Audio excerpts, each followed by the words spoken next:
Welcome back to the New Life Recap, your weekly roundup of coming and goings on the New Life server. This week, we've got a deadly legal case brewing, a new toy line creating waves over the server, and 2 new faces have sprung up into the world. Got it? Then let's go! Sausage's honey factory is up and running, ready to produce enough for him to wax all of his roots and bake some honey cookies. And, with enough food to keep him nourished for some time, Sausage heads out on an adventure, coming across several structures like an ocean ruin on an ocean, a scary pyramid that gives him mining fatigue, and even Las Vegas. The riches he accrued are more than enough to cover the cost of one of Philly Freezer's fridge and freezers that he and Jimmy are persuaded into buying. The reason for their purchase having nothing to do with Philly Fridge's threats. Get ready to get frosty, boys! You ain't getting out until you buy something from me! Oh, God! Oh, we're prisoners! Perhaps tired of the cold of the overworld, Sausage longs for his home dimension of the nether. He constructs a nether portal suspended in a copper steampunk monocle, inspired by the works of MC Freya, before heading in to visit his family. They don't seem awfully happy to see him, and get into a little scuffle. But ignoring his judgy family, Sausage is able to chop down some pretty nether trees, take on some skeletal pirates, and capture some of Jem's extended family and blaze burners. Due to some serious dedication to exploring, Sausage is even able to upgrade his tools and weapons to netherite. But he heard a rumor of someone living in the nether, so his Uncle Petey shows him the way. Someone is home, in fact. There's a new player on the server, Stacy Plays. Stacy's origin is a strider, as you may be able to tell. Her main goal this week is to get to the nether and build a home. Oh, where'd in order to build a portal, she has to start collecting under materials. the water! On her way to village to village, she finds an otter. Oh, we are like star-crossed lovers, like Romeo and Juliet. I'm Romeo, and I don't want to call you Juliet. You're my significant otter. She can't stay surface-dwelling forever, though. So, she ventures into the caves and finds many treasures, one of which is a geode. For other this happens to be her first time encountering a geode in I'm still Minecraft. kind of close to spawn. You know, it's times like this that I really question why I stopped majoring in geology and switched to journalism, and now I just mine rocks in a video game instead of in the real world. Her attempts to see the sun again are foiled twice by various lakes and rivers, but she manages. Stacy ends up building a little hideout in a snowy taiga. A strider and a snowy taiga? Who would have thought? She builds a portal to the nether and can finally start working on her lava cottage, as every strider has. She notices that no one has visited her, so she spawns a skeleton chicken for company. In an attempt to lure some visitors to her home, she builds a strider shop, so people can borrow a strider to travel to her home. Unfortunately, the nether isn't friendly to everyone, as Jem's incident in the nether last week demonstrates. But, in a twist of fate, she's transformed into a blazeborn, being immune to fire and even empowered by it. The added benefits of the origin should make her trip back to collect her stuff from the nether an easy one. But no matter how immune to power you are, hitting a zombie piglin is never a good idea, and Jem barely escaped back home. Although, the overworld isn't much safer with a sudden thunderstorm forcing Jem to cower under makeshift tent for the night. After digging back home, Jem is able to equip an umbrella to protect herself and start to work on her mage tower. Jem builds a tall, looming tower of deep slate and blackstone in which she places and beautifies her enchantment setup, along with also dipping her toes into alchemy, making potions of combustion, growing, and shrieking, although some of them have more niche use cases. Across the server, Joel steps into the world of magic as any builder, by building an enchanting tower to enchant his tools and armor. Maybe I should get some better armor, but I'm too lazy at the moment. He wants to add some handsome decoration, so Joel adds some fan art to his walls, and, as always, makes declarations to his hotness. Joel's next project is to build the red panda he saved, Red, a home. He needs palm tree wood, but the nearest beach is annoyingly over 15,000 blocks away.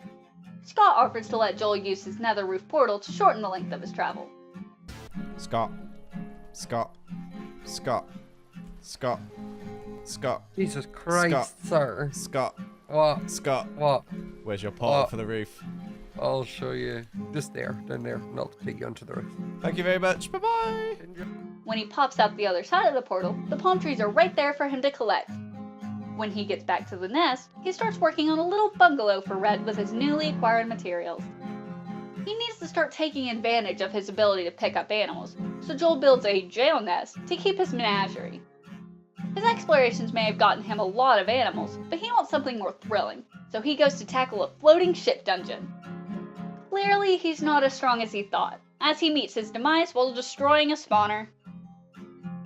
Instead of dying to spawners, Flip is taking spawner optimization very seriously with Create Mod. Gem's mob farm is good and all, but really he needs his own. A 6-spawner farm utilizing the Create Mod's moving conveyors and enchanting setup later, and he's almost ready to open the place to the server. A station with Flip designed minecarts is built, and then he goes straight into building an iron factory designed by Logical Geek Boy. New recruits Sausage and Scott help with the moving of villagers, but even with their help, a couple escape and fall to their demise. Scott's help might get him unbanned for now, but in the case of Flip's sudden and unexpected disappearance, Sausage is there to ban him again. Around the farm, he produces a grand factory, all to be a front for his new iron shop, selling at a low price with free unlimited poppies with purchases. In the bowels of the factory is a large vault storing all the excess iron, and he placed Nixie tubes on the outside just to show how rich he truly is. Everyone please forget he had to trade with Pearl for the redstone, it's fine. Pearl has been making good use of her copper golem origin to go mining for iron. While in the cave, she tickles some creeper toes, earning her the first kill of her second week. Under here? Aha, there we go. I'm too small for you. This actually works so much better than I thought it would, being so tiny. 1 block tall, you get to tickle the creeper toes. After packing her things and moving to look for wood, Pearl embraces her Disney princess roots and finds herself a red panda friend while traversing the jungle. Thankfully, not getting too distracted by that fuzzy face, she finds her way to Jimmy's dollhouse. Despite this being a very important thing she should take note of, Pearl decides to instead look for more trees. Never change, Pearl, never change. She stumbles upon Scarport, and, true to her copper golem nature, goes to push the buttons on an airplane, which is truly a very intelligent thing to do when you're a foot tall and have no supervision. While back at home from her adventures, she gets a redstone request from none other than Flip. I got bunny legs. The brick anything bakery. you need out of the... Ooh. Oh, yeah. Ooh. It makes bricks. I wouldn't have guessed.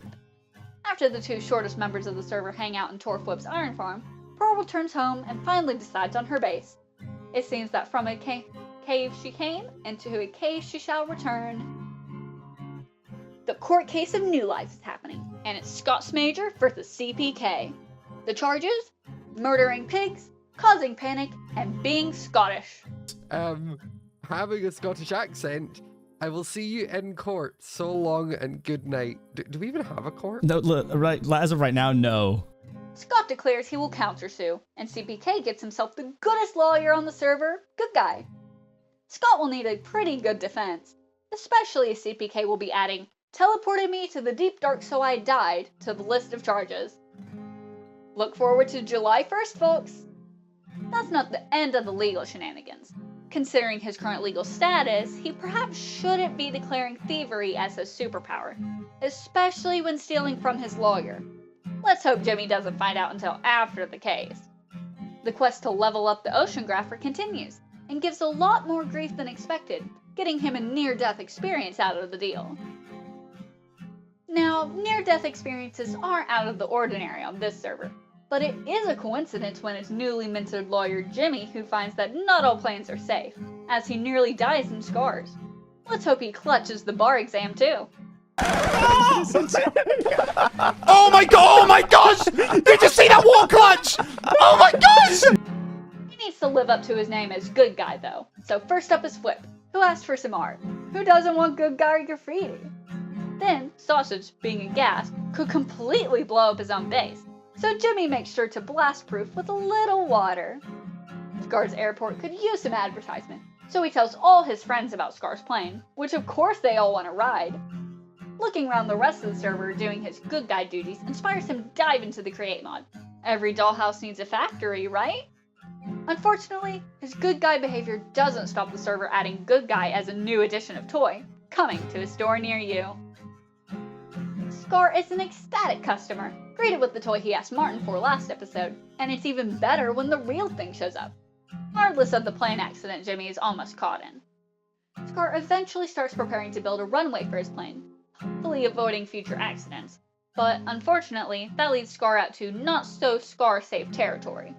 The latest nether fashions apparently include a fashionable set of iron armor, and Scar sets off to obtain soul sand, which he needs for his runway lights. Oh, this is not Scar safe, but boop. Oh, I killed it and it dropped glowstone. Thankfully, Scar didn't need to wander out too far for the soul sand, and despite getting a little turned around, he makes it out of the nether through Flip's portal. Afterwards, Scar messes around with the create mod mechanics for a bit, and reveals that his long-gone witch origin has developed into his current human origin, after dying to that cave creeper in the last episode. I just figured I was a human. I didn't have any special abilities other than some purple particles. Well, turns out I was a witch. And when I died, well, I did turn into a human. At least Scar has something to look forward to when he dies. And everyone who knows Scar knows it likely won't be long until that happens. Eventually, after gathering all the materials required for the build, Scar enters super fast build mode, and with the help of Google Earth, Scar finishes the runway as close to real as possible. The light of day doesn't just shine over the new runway though, as Shelby shows up as the Sunshine Girl. This origin makes her the embodiment of light. Glowing in the darkness, she's able to use her sunshine powers to grow plants and heal friends with the beam of light. Unfortunately, she needs the light of the sun to stay healthy, so mining becomes a bit of a problem. No worries, Whoop is here to save the day with the machine he uses to dig a pit down into the depths of the earth. Now Shelby can mine safely and come back to the skylight to photosynthesize. Now with enough armor to protect herself, she sets out to explore the world, coming across several of her friends' houses and a village to raid. But it appears someone has already ransacked the place. There seems to be nothing in these chests except a mysterious ghost. It doesn't seem too happy to see her, so Shelby runs home, hoping she isn't being followed. To make the space more her own, she builds a lovely yellow greenhouse filled with plants, but is interrupted by a knock at the door. Has the ghost come calling? No, her antithesis has arrived. Darkness itself in the form of Joey. Although, apart from him rifling through her chest, he doesn't seem that bad. But too much darkness can't be good for the Sunshine Girl. The light inside keeps flickering, and she isn't sure why. And we're done. That wraps up the week here on the New Life Recap. Thank you so much for watching. Drop a like if you liked it, and subscribe if you want more. Check out the contributors in the description below, and we'll see you all next week.